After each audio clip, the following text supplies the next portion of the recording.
Hey everyone, and welcome back to my channel Electrick, where we break down the hidden science behind the electrical world one spark at a time.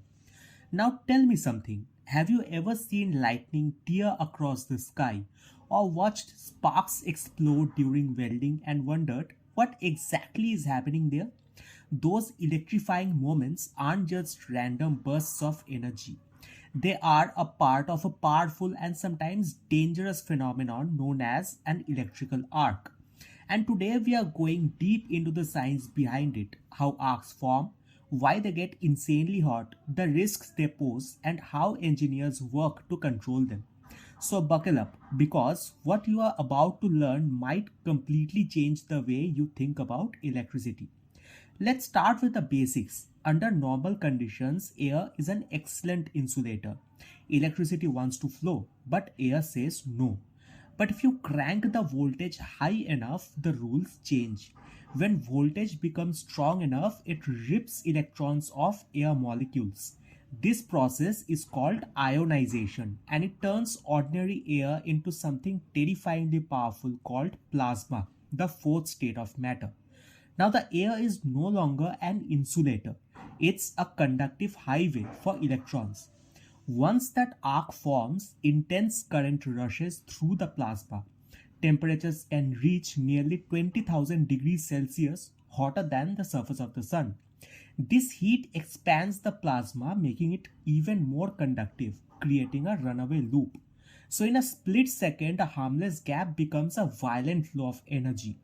An arc survives only if the voltage can keep the plasma ionized. If the gap becomes too large, the arc collapses. The same thing happens if current drops fast enough, which means electrical arcs are a constant battle between energy and distance. Electrical arcs aren't just bright, they are deadly. They cause arc blast, where superheated plasma expands violently, creating an explosive pressure wave. Metal can vaporize, turning into shrapnel moving faster than a bullet. Arc flash burns, where standing just inches from an arc flash can cause third-degree burns in less than a fraction of a second. The radiant heat alone is enough to melt plastic, metal, and skin.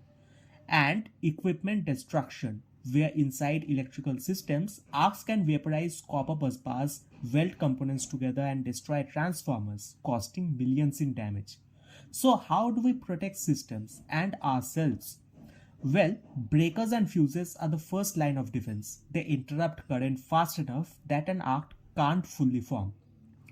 Workers rely on flame resistant clothing, blast rated helmets, and arc resistant switchgear to stay safe.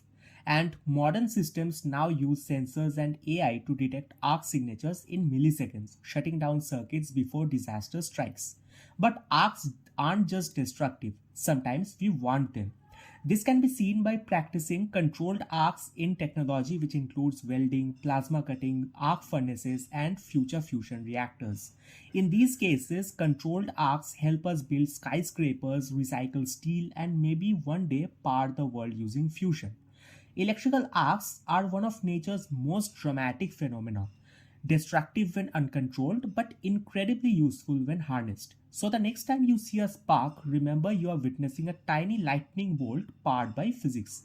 If you found this helpful, don't forget to like, subscribe, and hit the bell icon so you never miss out on more smart and simplified explanations. Got more questions or want us to cover a specific interview topic? Drop it in the comments below. Thanks for watching, and I'll see you in the next one.